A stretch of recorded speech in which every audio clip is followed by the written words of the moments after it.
hai nếu dùng cho con nó sơ lại thì dùng xa nó của tàu bao cơ ya của tàu ship bao lô lên thì mà dùng xa họ của tàu bao cơ nó của yêu hà lưu mông lên là tàu của hà lưu mông đó là tàu ya tức là mà của yêu hà lưu mông lên vì của yêu mông lên thì của vàng ha cha xa ta cái dùng cái xa của yêu lưu ha hay cái chỉ tàu mông lên là lưu xa của hà lưu mông đó là của tàu nó thì có tàu tuần nu của chú ở bên cái lưu ya chú cho mông thái mông bò ha mông trò mông nhớ là ya mông trò mông nhớ là chỉ của tây cái lịch của tây tàu nào nếu muốn đâu dạng ha ya giờ mà hà nội chỉ nếu muốn đâu dạng cứ nhớ trò phụ na chỉ của trò tây lịch họ của tây tàu xí của chỉ hà số trang số dạng chẳng lại video nó nên để thao là còn số kế nó kế hậu kế trái to khoa kế trái to bây giờ cái tìm mong nhau phân kỳ nhau mình cái giờ ta bên mong số thì thái tìm lo là thì nhớ lăng bố trái to bên lấy chăng bố cho lấy chăng bố hử bên lấy chăng bố cho lấy thấu là nó nát giờ chỉ cụ tế chẳng mong thái mà đây cụ tế được con cái lưu kia họ sẽ chẳng mong thái mà đây chẳng mong thái thì hà nhân gia là muốn thái thì bố nhỏ vàng minh thì trời này vậy bố gì vàng minh là lý do mà bố gì vàng minh là chỉ hà chỉ cái tim muốn phăng kỳ cái tim muốn lò nó muốn số thì thay thế thì bố cụ sai cái trong này ít tụ muốn thái hết sự vậy bố cụ chỉ sai cái trời lên một lý chả nè bố cụ sai cái trong này ít tụ muốn thái hết sự họ nói cho họ chơi ạ vì ta cụ mà cụ yên mong rồi sau họ theo lùi cái hàng đó nữa thì thay tế là của cung môn đầu ra, lò tế là của cung môn đầu ra, nhang lăng tế là của cung môn đầu ra, sổ tế là của cung môn nữa. Thì mỗi hạt đồ nhớ là sang thay tế nữa thì cái giờ mong phán kỳ cái giờ mong mình cả cái mong sự tỷ là bố của sai cái dùng lý thủ mong thay hết nào, của chúng moi chỉ出生了chúng moi chỉ cứ trở长的，呀，chúng moi chỉ trở长的，thì họ nói thì giờ họ chơi á. Còn nó nhỏ trên chỉ tiếc họ cái hạt ta giờ ta như là cụ một số đồ sáng nhớ làm té muốn nhớ làm sạch to cụ dùng hành lễ nhớ đồ sáng thay té này ít tụi tôi này cứ mua số môn bê là cụ một số tiền nó bốc bột sạch to cụ dùng hết nó bây giờ chỉ cụ té to được cái dạng cầu hả cụ té to ta nhớ đồ thì thay té vậy tại cái giống một số đòn về bảo lệ cũ là bảo lệ liên tu giờ cho phải cho năng là sang thay tế thì bố cụ sai dù thầm đá thế nào chỉ là cái tụi nó đòn về cái tụi chuyện đòn về là cụ thầm đá chứ chủ yếu tôi coi là xử lý bé cứ cho tôi nên bảo bé giờ chỉ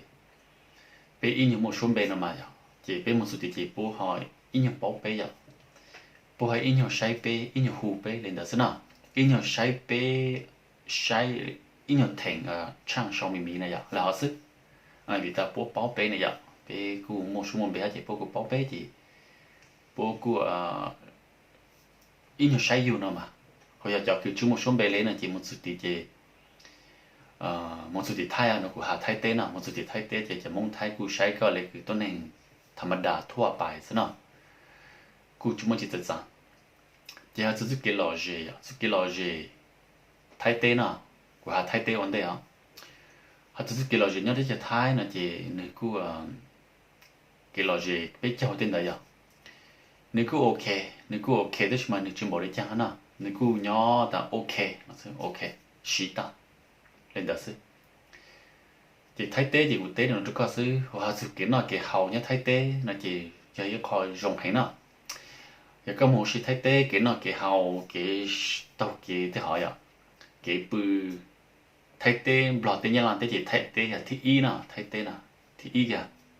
nó hậu tàu cái oxy thay tên thi y kìa vì ta thay tên nữ và mình là ha nữ tên cái chế là dùng có chạy trên lá tên nữ phèn gì không nó không hậu là phèn gì không nó không hậu là hú cang nó ok chỉ thay tên hạt sự kiện nó cái hậu chỉ thi y kìa nó ok chỉ thay tên của tên này nó có sức thì của tên một trong lọt tế à của tên một trong lọt tế tăng của mà sau đó nhớ làm tế nào lọt tế cho một số môn bê lê cụ nó lê bê trong lên trong từ một số môn bê một chút tí bộ giải to dù dùng ha ok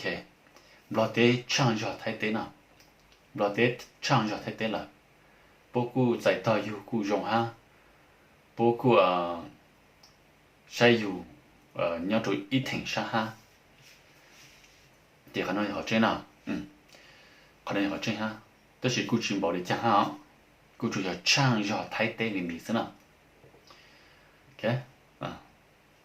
thì lo tế họ giải thì họ chăng cho thay tế miệng khả năng hạt sơ kỳ lò gì à hạt sơ kỳ lò gì thấy tích hợp lò gì lô tích hợp thái nào lúc sau có muốn nó biết chào qua lúc sau thằng nó biết chào lúc sau thằng nó biết chào đấy chỉ nên lò gì lô bị đi chăng vì hạt ta cho cái tim mông lò có chỉ nhỏ xử lý bên mông chỉ trái à cái chạy mông cho lên mông cho chỉnh nó có lô mông chỉ bỏ ôi rằng lên mông chỉnh hai lô mông thì mua hàng gì ok rồi thay thế á hạt số họ nó hạt số họ cái lò gì rồi không cha nó bị chảo ya thì lò gì rồi thay thế lò thế nào lò gì rồi thay thế giờ nhà cái lò gì rồi lúc chạy nó bị chảo nó chỉ mong rồi tới chấm lò cái lò gì rồi tới chấm thái nào muốn suy chỉ bù bây giờ mong chỉ là chỉnh mong chỉ là ít bù xin mong nó là chỉ là chưa chảo bù xin mong nào tới chấm lò nó của ha chỉ ta chỉ biết cho vì để chẳng cho mong mình cào cho mong phán kỳ nhà mong trong lọt thế vì tầm lọt thế giờ đối với chẳng biết cho mong chỉ hà biết cho là mong mình lên của Hà Nội à chỉ hà mong lâu là mong lên biết cho mình lên nó nào hay biết chỉnh cho lại cho bớt xin mong cho nó chỉnh phụ pli tổ cá tôm bò chỉ biết cho vậy bỏ ở giang lấy lên nó hà lu cha lò gì hà lu cha xí lư lấy cái biết cho mong cứ cú giờ mông bò ha ya, tức là cú tôi thì chán nó sữa, cú sáng tại có giờ mông bò ya ya, chỉ dùng lên đó na chỉ lò gì na, ok, hạt sự cái lò gì biết chào, chỉ lò tê ok na, lò tê lò gì lò thay tê, chỉ hạt sự cái nào cái hào nhau là tê chấm lò, cái nào cái hào nhau là tê chấm lò, chỉ suy thay tê na, suy vì đi chăng, lò tê không nào không hào chơi lò thay tê, không nào không hào ô tô chỉ hú sa một lại tới chợ thái tôi chỉ mà chỉnh kỳ trang hạ nó không nó không họ tới chợ lò kỳ trang tới chợ thái nó tới chợ lò chợ nhang lò chỉ chủng mông đây à chợ nhang lò chỉ chủng mông đây á ít bộ đồ là bỏ tôi cho sen giờ ít bộ đồ là để bỏ tôi lấy cho sen gì sen nữa mà gì bộ phẳng nhang lò nó ít bộ đồ là sẽ bỏ tôi gì bộ phẳng nhang lò tôi chỉ dì bộ phẳng đấy chỉ mua để trang sĩ đó có sĩ ít là sư có sĩ ít nô sư tàng nó vì ta cho khủng kỳ hành lọt tế nó lọt tế giờ tôi chờ cứ chỉ tao bảo minh hành tôi chỉ mà khủng kỳ hành phiền đau bớt dài thì thay được xí nó phiền đau thì bớt dài thì thay được xí à chỉ hà tế khâu lồ là giờ tế khủng sĩ phiền đau bớt dài thay tế được xí nó chỉ kỳ hành chỉ hà chịu kiến nó cái hào chỉ suy thay tế nó hay sự kiện nó cái hậu á, chỉ lọt tới suy thay thế là nó, hay sự ô không nó còn hậu hú ha chỉ hú là suy thay thế ha thay thế ô tô hú lỗ nó thay thế ô tô hú sát lỗ, tôi chỉ nhìn ok ha tôi chỉ mà, giờ mỗi bị được thay thế thì nó suy thay thế là nó, chỉ sau nữa một chỗ của hay sự cái là gì cái chạy tỏ vậy, chỉ á mỗiอย่างsẽ trở nên cũng nhiều chỉ chơi, bây giờ cũng nhiều chỉ tả vậy. Của hai là cũng nhiều tàu nữa, ok. Hạt số cái cho này chỉ mong bò này chỉ mong bò chỉ cho tàu dùng ha, chỉ cho tàu dùng ha, cứ chia tăng thọ. Tôi chỉ mà ta chỉ mong bò số cái ô này chỉ dùng ha nó, này cứ chỉ dùng cơ ha. Tôi chỉ cứ chia ít bộ phận ha, ya, này cứ chỉ dùng phèn đầu ha mà, phèn đầu cứ là chỉ dùng ha. Hạt số này chỉ cái tim mong bò nó, phèn đầu cứ chỉ cho tàu dùng này bây giờ mong ô ít chữ ô, ít xí nên ô lù nó. Mà chỉ mong blog, chỉ của xong một chỗ cho mong nhớ lang vậy, ok, của xong một chỗ mong nhớ lang chỉ mua xuân được cho cứ mong nhớ lang vậy, đã xuân được cho mong nhớ lang chỉ cho mong nhớ lang nó, cho mong nhớ lang nó chỉ chỉnh biết cho mong nó, cho mong nhớ lang mà của ta chỉnh biết cho mong nó,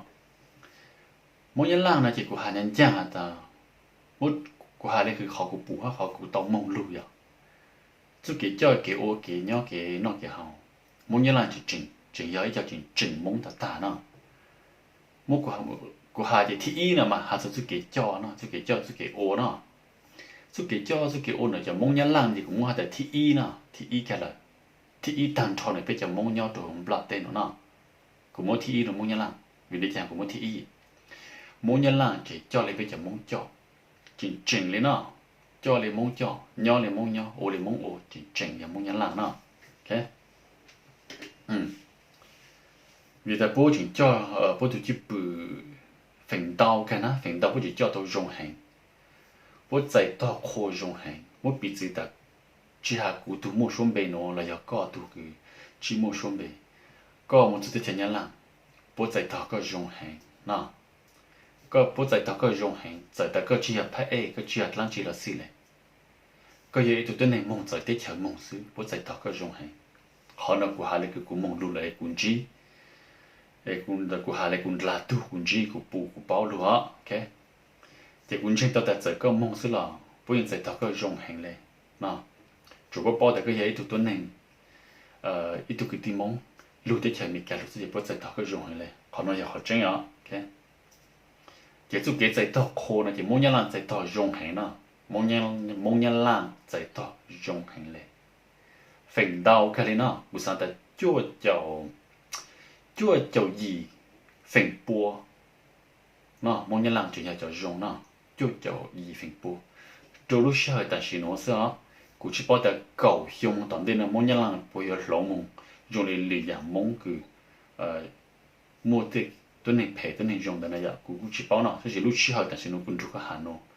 cụ tế được cái nó chỉ mong nhớ làm chua chậu gì chuyện nhà chậu dùng nó ok在到扩容大扩容这叫这含路这欧户所以是读啥做会体呀就叫一份波正也叫容纳么样啦他这就给在破啊是那个古梦了不在到古中里讲古正到的高梦了不在到高中样个领导就叫一份波呢做路是啊古得个叫路喏他就给个在扩呀大扩呀 ok thì sau khi họ tự cái lò gì nó biết chào muốn nhớ là cho tới thành thọ biết chào muốn nào tự cái lò gì nó biết chào chỉ muốn hà chỉ muốn nhớ là sư lọt đấy là vì đi chăng sư họ sư vì ta muốn lọt chỉ muốn biết chào muốn ôi à bỏ ôi rằng ôi lê thâu bé ôi này thâu mi bên nhà giàu bên nhà thì thay tê bên nhà giàu nữa nè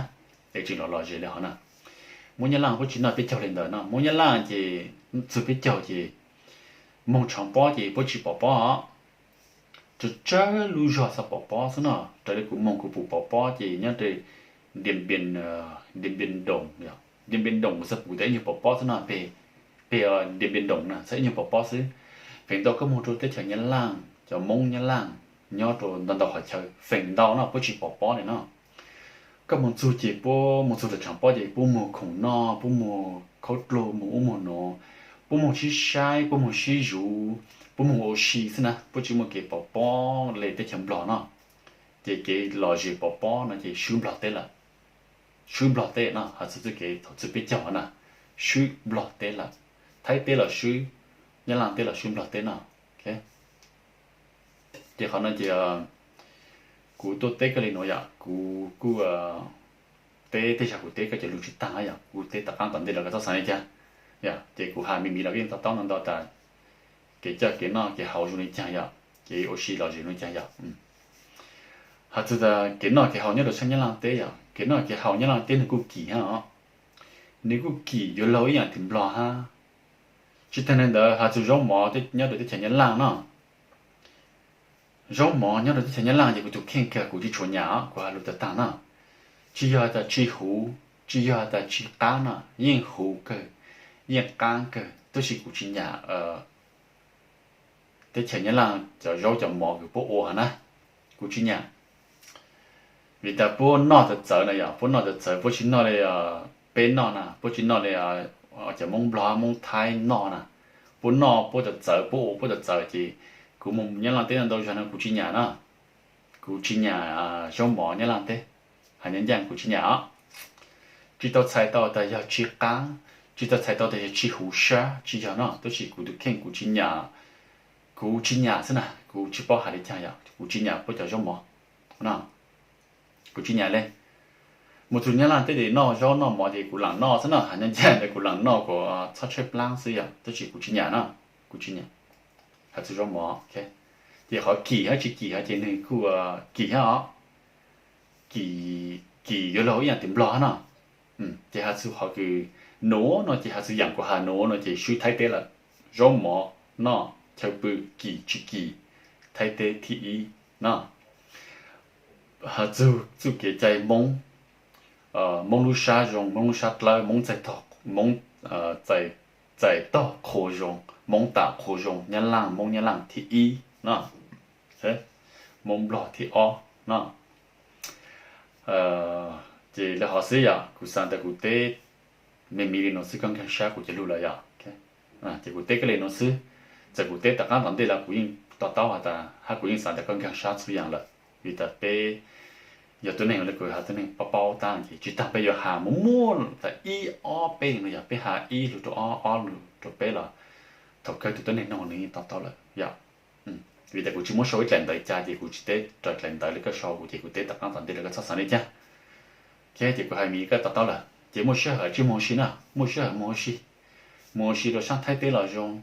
blog tế là dùng nhân lang tế là dùng nhân lang tế chỉ ít kho tại biết bao chỉ luôn nhân lang vậy chỉ nếu nhiều xử lý của mà cụ bao luôn blog của bao luôn thái vậy thì nếu dùng gì được cụ mong blog tế thay tế là cụ yên chỉ hà lên thì chạy luôn được cụ yên dân chủ bố thẳng tại cụ chỉ bao dùng cả là cụ yên bao chủ bố thẳng về chỉ走路cụ chủ bố走路到อย่างคือชิมเต็มหนึ่งทุกกูนะวันนี้ล่างที่จะโยกเขาน้อยโยกแต่ยังมันสุดที่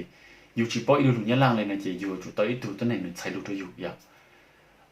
เจ้าเขาน้อยให้เขาโยกอีโยโย่อย่างนี้ล่างเต้ช่วยเขาฮะ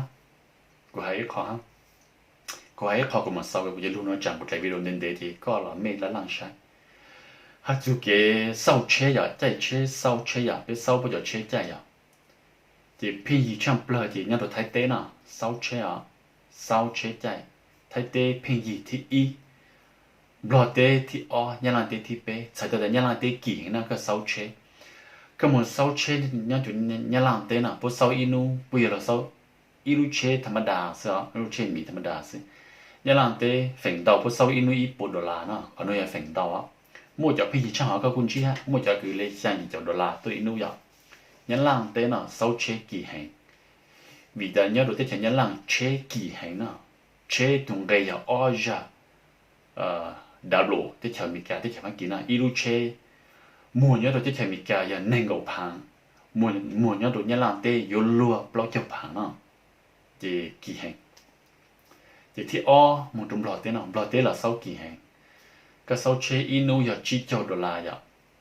phèn đầu giờ chỉ cho $1 chế là cụ kỳ ha chế là bố dụ nhá là lọt tế bố dụ kỳ vì ta bố ô chỉ tao thì bố cho lưỡi tế chân lưu sẽ chỉ này kỳ hơn đó chỉ sau chế kỳ thì nhau rồi tế chân lọt nào thì tế chạy thái sau chế phê gì rồi nào vì thấy tế này ý tế chạy này vàng mình rồi là chỉ chế là môn đào ya chỉ chế phê gì kế là dùng chỉ sau chế phê gì rõ tế chạy thái chỉ sau chế chỉ phê gì nữa là mà ya có chẳng có thuộc khen ya những cái một số cái trắng cái sáu cái trắng cái này thì những cái sáu cho small core ya cho chế mì nè cho small core cho chế mì lấy cái bé chế chai ya cái cho lấy cái bao lên trên này chai cho chế mì hả nè thì inu thì trở lại cũng du cũng chỉ dùng cái nào nhau thì thay thì inu thì xử lý cái giờ lên để bé cho $1 thì sẽ tao là ok bé cho $1 nên có $9 tức là những tàu nó nhận được lúc chế cũ chế cha nên có $9 bé cho $1 tàu chế chạy nó thay thế chỉ của tết nó sẽ có tết nó có ha tết nó mình xuất hiện số thứ gì mình thì chỉ tao bảo mình không chỉ luôn là chỉ mình tao ta lúc tết chạy tết chúng này chẳng nó là ok chỉ lên nó sẽ của tết lên nó có sự sao lại một lần chỉ của tết họ chỉ tăng lưu có sản phẩm gì là cái nông của tao nó là nông của tao dạng thì của tết tao có ha của bao là của mặt tết có nó của dùng sa lưu bao cao đúng không tại nó của tao lưu bao cao vậy thì phong nhật của cái chỗ nào và ai cha sa thì nó tận đây là tết sa bây giờ sinh chi ha bây giờ phong nhật dùng cho cái gì nào ok ấy lên nó nhớ trong đó cả nhớ trong tăng thọ rồi trong cái tim mong nhớ thông phần là tên nó